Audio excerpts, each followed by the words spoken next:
ඔයා ළඟදිම ලංකාවට වාහනයක් ගෙන්නන්න හරි වාහනයක් මිලදී ගන්න හරි බලාපොරොත්තුවෙන් ඉන්න කෙනෙක්ද?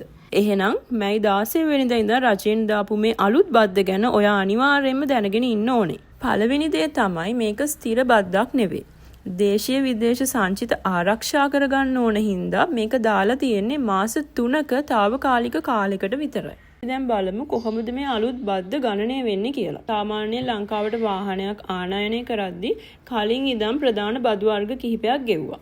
ඒව තමයි රේගු බද්ද, සුඛෝපභෝගී බද්ද, සමාජ ආරක්ෂණ බද්ද සහ ප්‍රධාන වශයෙන් 118ක වැට් බද්දක් ගෙවන්න සිද්ධ වුණා. ඉතින් මේ ඔක්කොම එකතු වෙලා තමයි වාහනයක අවසාන මිල හැදෙන්නේ.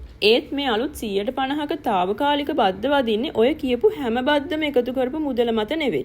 මේක බලපාන්නේ මුලින්ම ගණනය කරන ප්‍රධාන රේගු බද්ද මත විතරයි. ලංකාවට වාහනයක් ආනයනය කරද්දී මේ ප්‍රධාන රේගු බදු මුදල තීරණය වෙන්නේ වාහනේ CIF වගේ මත. ඒ කියන්නේ වාහනේ මුල් මිල, රක්ෂණ ගාස්තු සහ නැව් ගාස්තු යන කොටස් තුනම එකතු වෙච්ච වටිනාකම මත තමයි රේගුව ප්‍රධාන රේගු බදු මුදල විදියට 130ක් දැනට අය කරන්නේ. එහෙම නැතුව අර වැට් බද්දයි තව ඊට අමතරව එකතු වෙන ලක්ෂරි වාහන වලට එකතු වෙන බද්ද ඒ වගේ අනිකුත් බදු ටික එකතු වෙච්ච බද්දට නෙවෙයි මේ 150 එකතු වෙන්නේ.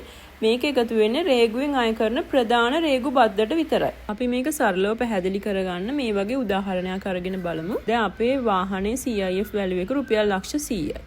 එතකොට මේ වාහනේට රේගු බද්ද විදිහට තිබුණේ 130ක්. එතකොට මේ වාහනේ රේගු බදු මුදල වෙන්නේ රුපියල් ලක්ෂ 30යි. දැන් අලුත් නීතියෙන් වෙන්නේ ඒ හැදුණු ලක්ෂ 30 මත තවත් 150ක්.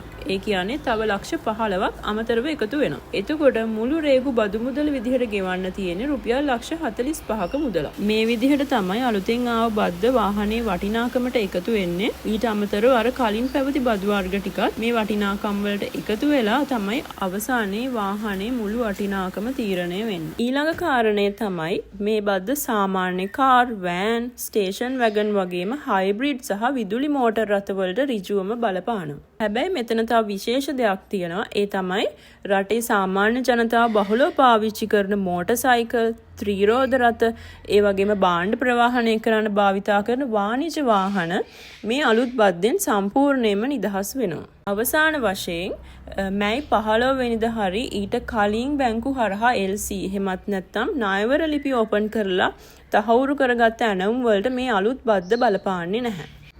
ඉතින් මේ අලුත් බදු සංශෝධනය ගැන ඔයාලගේ අදහස් පහලින් කමෙන්ට් කරන්න.